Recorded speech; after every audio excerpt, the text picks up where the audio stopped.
Welcome to the Rent to Rent Success podcast, all about creating consistent cash flow, escaping the 9-to-5, and really living life on your terms. This is the only podcast entirely dedicated to helping you achieve rent to rent success. It's our place to inspire each other to believe bigger, to be bolder, and to be game changers for good. I'm Stephanie Taylor, your guide on this exciting ride. Let's start up the engines and get ready to fly. Hello, and welcome aboard the 23rd episode of the Rent to Rent Success podcast.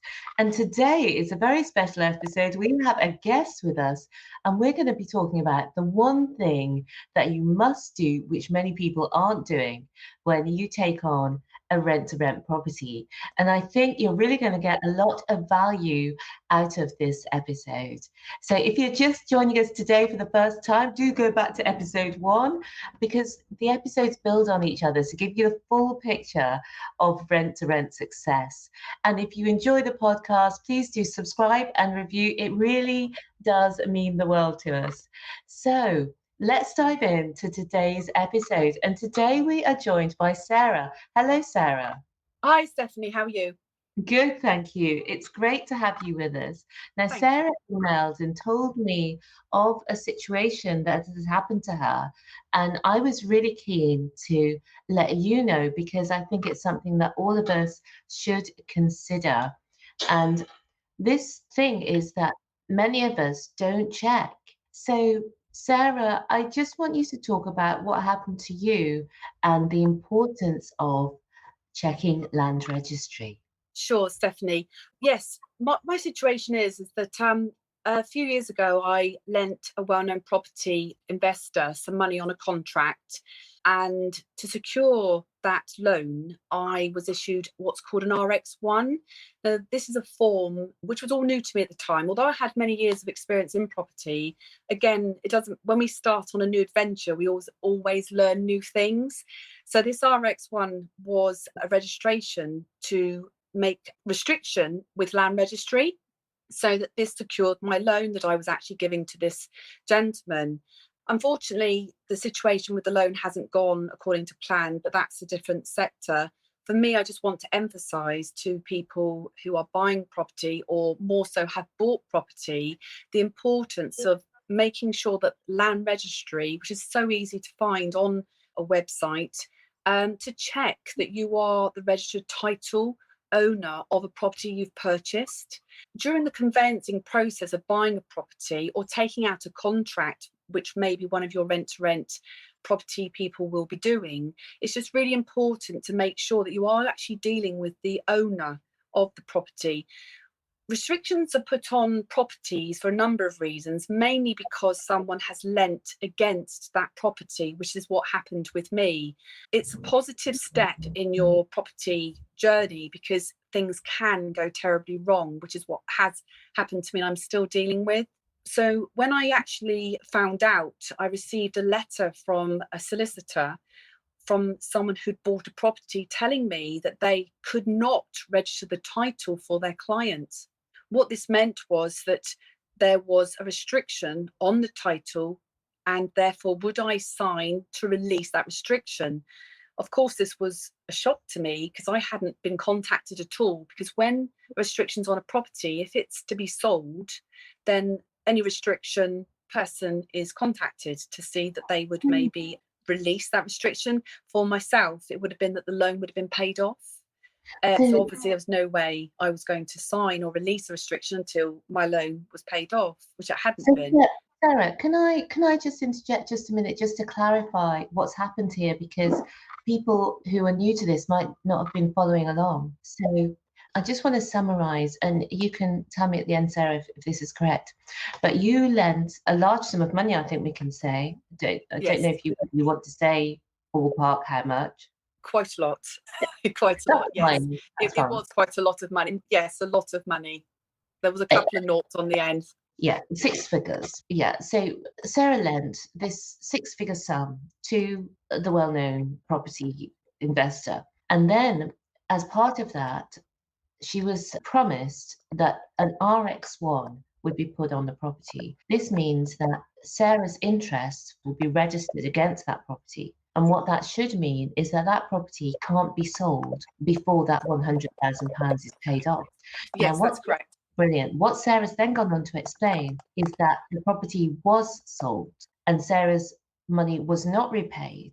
And then the buyer, the new buyer's solicitor, got in touch with Sarah and asked her to discharge the restriction. Yeah. That would mean she would definitely kiss goodbye to her money. And she said, Sarah obviously refused. So that's where we are. Just wanted to summarize the story in case people couldn't keep up with the technical terms, which obviously you've learned now. Oh, definitely, yes. So from having gone through that process, Sarah, is there more to the story as well that you haven't had a chance to say yet? Yes, what I feel is that the victim here, there's two of us. There's myself, who innocently lent the money, maybe some stupidity, naivety of not doing my research on that person, but that's a different scenario here. My goal here really is to advise anybody, if you've bought a property, don't assume your solicitor has correctly registered the title. I purchased, this property was sold back in March 2019, and still to date, that restriction is still sitting on that property. We trust our solicitors and they normally do a fantastic job, but they also, like all of us, can make mistakes. How this has occurred is between exchange and completion, you have the solicitor does what's called a priority search, which means they have a period of 21 days between exchange and completion to protect them, that if an additional restriction is placed on that property, that it covers them. Normally, a conveyancer, on the day of completion, when they draw down the mortgage, will do what's called a same-day priority search. If they don't, that restriction lands on that property. And when you buy that property, you take on that restriction. So the buyer of the property I have the restriction on now may, unknown to her or him, have a lot of money sitting on a property that she even doesn't have the title with. Moving forward, she can't sell that property without that restriction being removed.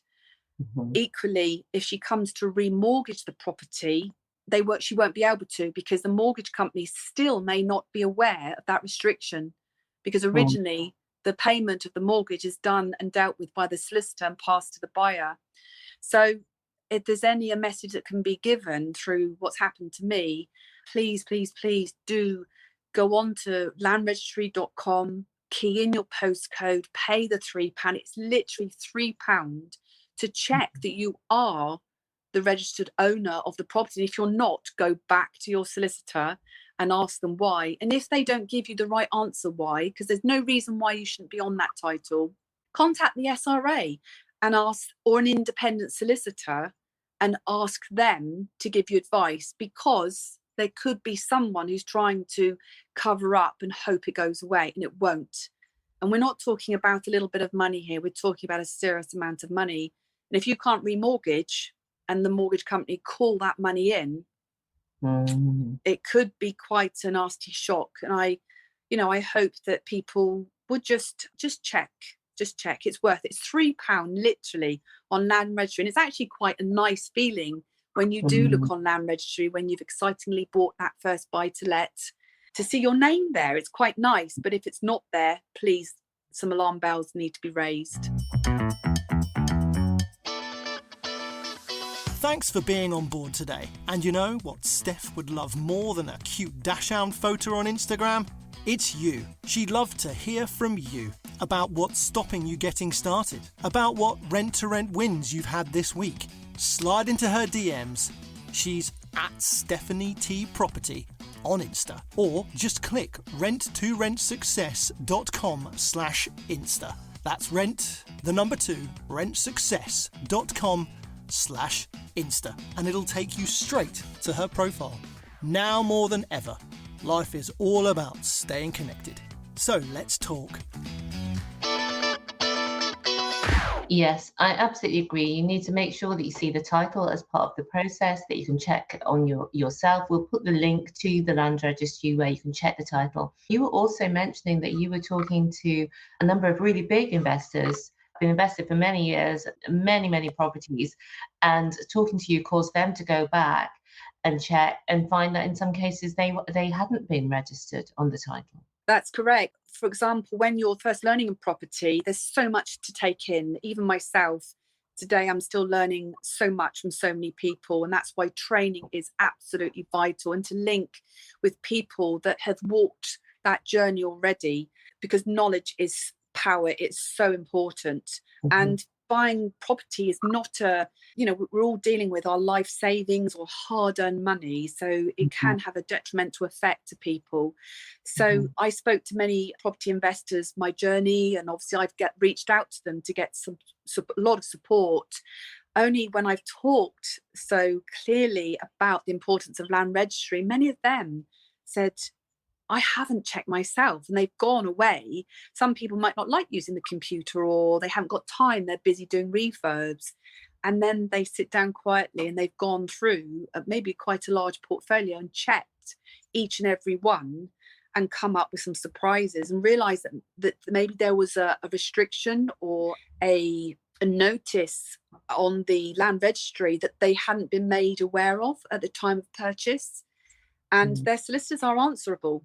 They have to do these checks. It might be a right of way. And the SRA, which is the Solicitors Regulatory Authority, are fantastic. They give free advice.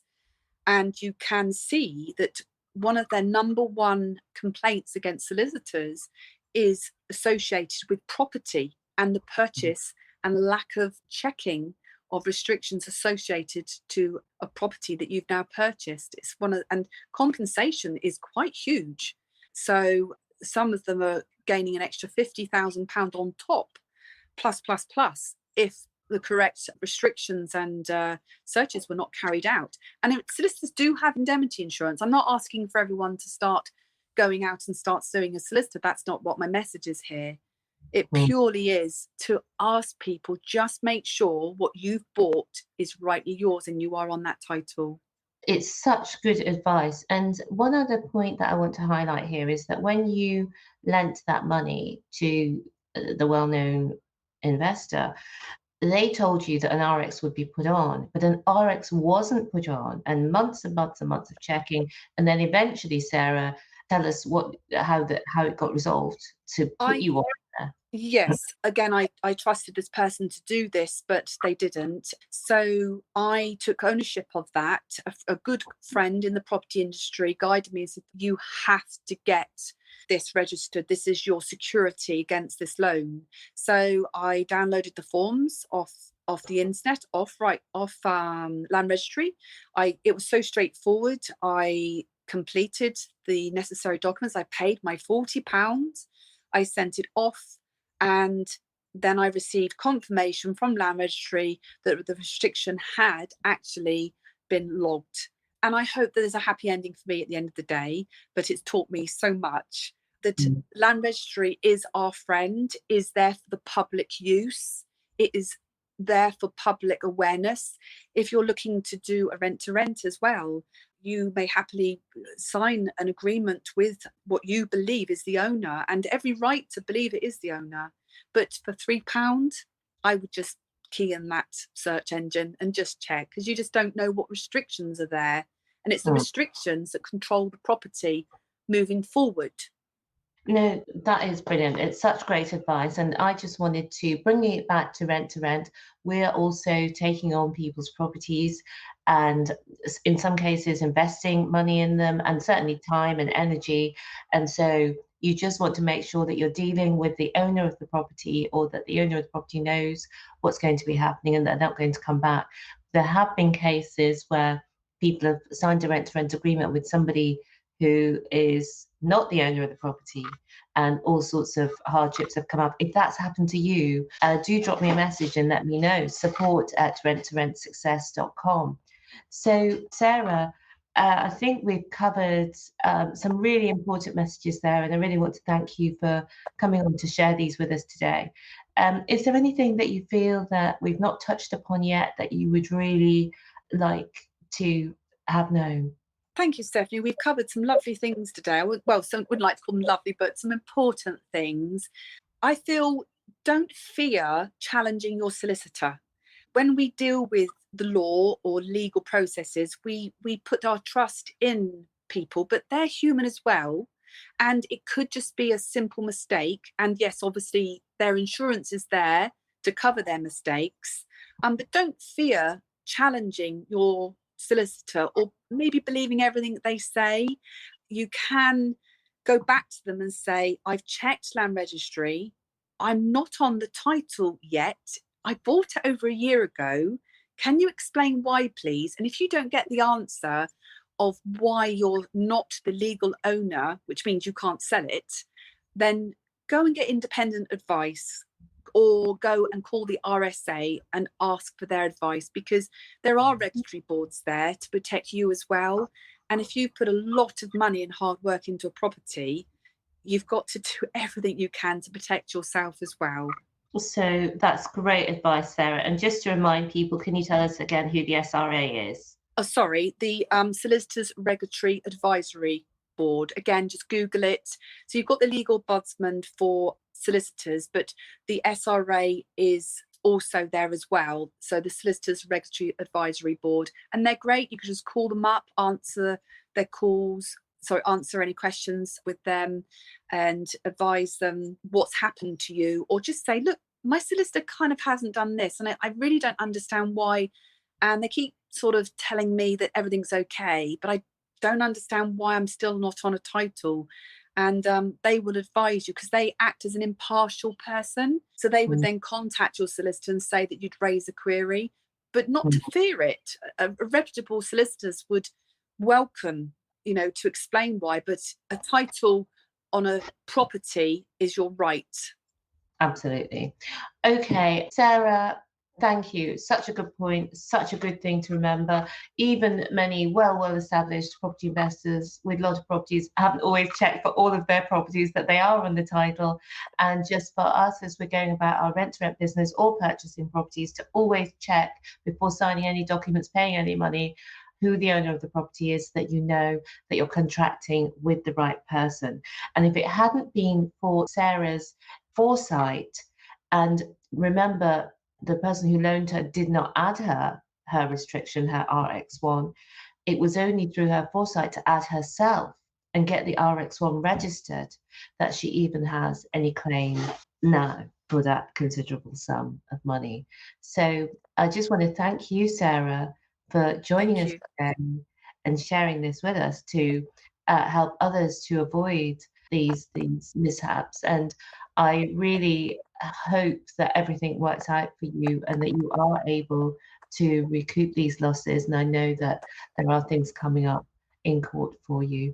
So thank you for watching and listening. And for now, it's goodbye from Sarah and goodbye from me. Thank Bye, you, Stephanie. Thank you. See you all again soon. Thank you so much.